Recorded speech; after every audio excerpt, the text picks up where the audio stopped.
میرے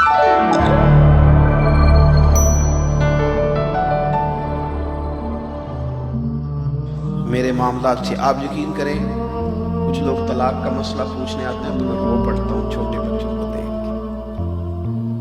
یعنی چھوٹی بیٹی ہے 4-5 سال کی اور مفتی نے کہہ دیا ہے کہ طلاق ہو گئی ہے، اب یہ اکٹھے نہیں رہ سکتے، تو بیٹی روتی ہے، کہتی ہے پیر صاحب مجھے ماما اور پاپا دونوں چاہیے، میں علیحدہ نہیں رہ سکتا، لیکن میں کیا کروں؟ میرا دین کہتا ہے کہ 3 طلاقیں دے دیں تو 3 طلاقیں ہو گئیں، فتویٰ دینا ہے، بات بتانی ہے، مسئلہ عرض کرنا ہے۔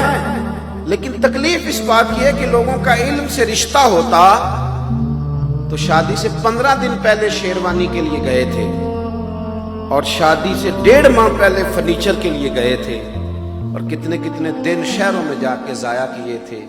اللہ کرے کوئی 1 گھنٹہ نکال کے کسی عالم کے پاس بیٹھتے، اس سے نکاح طلاق کے مسئلے پوچھتے کہ صاحب کیا کرنا ہے، کدھر جانا ہے، تو ہم نے وہ نہیں پوچھا۔ اگر ہمیں پتہ، حضرت عمر کوڑے لگواتے تھے جو 3 طلاقیں کو بندہ کٹھی دے دیتا تھا، فرماتے تھے قابل تعزیر جرم ہے، لیکن طلاق بہرحال نافذ ہو جائے گی۔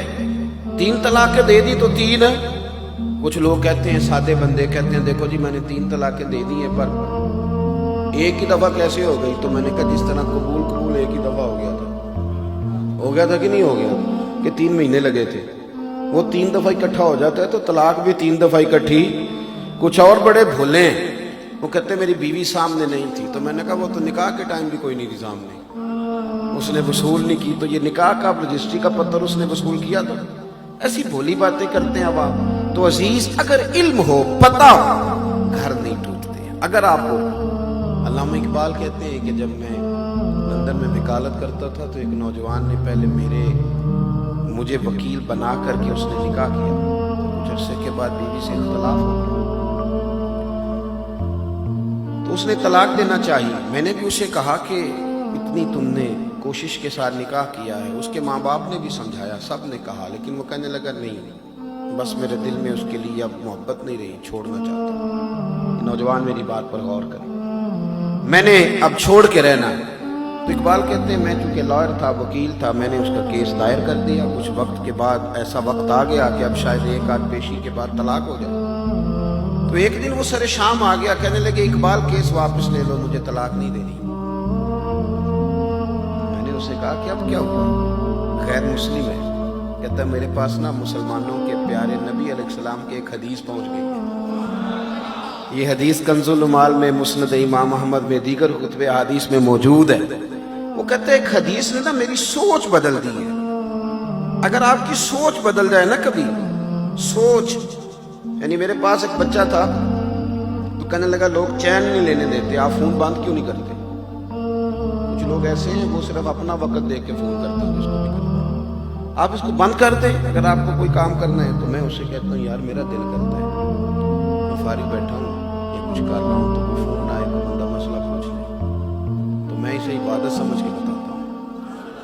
تو مجھے لگتا ہے کہ کافی ساری نیکیاں میں نے پیچھے جمع کر لی بیٹھے بیٹھے ایک مسئلہ بتا کے، تو میں اس شرعی معاملات کے لیے اس کو آن رکھتا ہوں کہ شاید کوئی ایسا موقع مل جائے کسی کو بات بتانی پڑ جائے۔ ہاں کسی محفل مجلس میں ہوتا ہوں تو بند کر لیتا ہوں۔ میرے بھائی، اگر آپ کا ذہن بن جائے نا کہ یہ عبادت ہے، پھر آپ کا رنگ اور ہوتا ہے۔ یعنی اگر ذہن بن جائے کہ یہ رستہ بتانا عبادت ہے، پھر آپ کا دل کرے گا کہ کوئی مجھے ملے میں اسے رستہ بتاؤں، ورنہ آپ جان بھی چھڑاتے ہیں بڑے سارے کاموں سے۔ تو اقبال کہنے لگے کہ وہ آیا اور کہنے لگا کہ اب نہیں طلاق دینی، مجھے مسلمانوں کے نبی کریم علیہ السلام کی ایک حدیث پہنچ گئی ہے، اب میں نہیں اپنی بیوی کو چھوڑوں گا۔ تو اقبال کہتے ہیں میری دلچسپی بڑھ گئی، شوق بڑھ گیا، میں نے اس کو بٹھا لیا، میں نے کہا مجھے بھی سنا۔ تو کہنے لگا کریم محبوب علیہ السلام نے فرمایا، حضور نے فرمایا، یہ حدیث یاد رکھنی آپ، یاد رکھنی آپ، حضور نے فرمایا اپنی بیوی سے بغض نہ رکھو، اس سے عداوت نہ پیدا کرو۔ میاں بیوی نا کئی دفعہ مقابلے پہ آ جاتے ہیں، ہر وقت ایک دوسرے کو غلط ثابت کرنے کے چکر میں پڑے رہتے ہیں، اس سے گھر ٹوٹتا ہے، حالات خراب ہوتے ہیں۔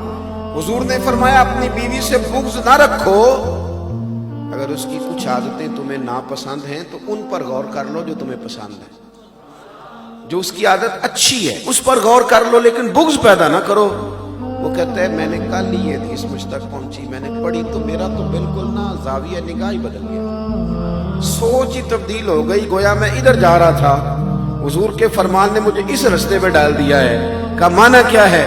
کہنے لگے اقبال اس میں بڑی کمزوریاں ہیں، زبان کی تیز ہے، بڑا کچھ کرتی ہے، پر میری بیوی یورپ کے میلے معاشرے میں رہ کے بھی پردے کی پابند ہے، یعنی میرے علاوہ کسی اور کے ساتھ اس کا کوئی ربط نہیں، کوئی تعلق نہیں۔ تو میں نے سوچا ہے کہ یہ جو حضور کا فرمان ہے یہ میرے لیے، روٹی تو بندہ ہوٹل سے بھی کھا لیتا ہے، کپڑے تو دھوبی سے بھی دھلوا لیتا ہے، لیکن یہ کام یورپ میں رہ کے اتنا پاک، لہذا آپ کیس واپس لے لیں۔ تو اقبال کہتا ہے میں اڑ گیا، میں نے کہا اب نہیں واپس لینا، تیری نگاہ ناز سے دونوں ہی مراد پاک ہے، عقل غیاب جستجو عشق حضور و اضطراب، اب نہیں واپس لوں گا میں۔ وہ کہتے ہیں کیوں، آپ کیوں نہیں لے گئے؟ تو کہنے لگے پہلے اس محبوب کا کلمہ پڑھ جنہوں نے تیرا گھر بچایا ہے۔ تو اقبال کہتے ہیں وہ نوجوان مجھے کہنے لگا میں تو ڈھونڈ رہا تھا، اور یہ بڑے سارے نوجوان ڈھونڈ رہے ہیں، بڑے سارے، میں تو ڈھونڈ رہا تھا کہ کوئی میرا بازو تھامے اور میرا گنبد خضرا سے رابطہ کرا دے، میں تو ڈھونڈ رہا تھا کوئی مجھے ملے اور میرا ربط کرا دے۔ تو ٹھیک ہے آپ مجھے مل گئے تو میری خوش قسمتی، پڑھائیے کلمہ، میں ابھی مدینے والے کا غلام بن جاتا ہوں۔ جب آپ کو علم، آپ یقین کریں صرف شعروں پہ وجد نہیں ہوتا، حدیثوں پہ بھی ہوتا ہے۔ اللہ کرے کبھی آپ کو چسکا لگ جائے گا، کبھی چسکا، کبھی حضور کے فرمان پہ جھومنے کا چسکا لگ جائے، اوئے ہوئے ایک حدیث پڑھ لیں سارا دن طبیعت شاش بشاش رہتی ہے، مزہ ہی رہتا ہے، مزہ ہی یعنی لطف ہی رہتا ہے اور کمال ہو جاتا ہے۔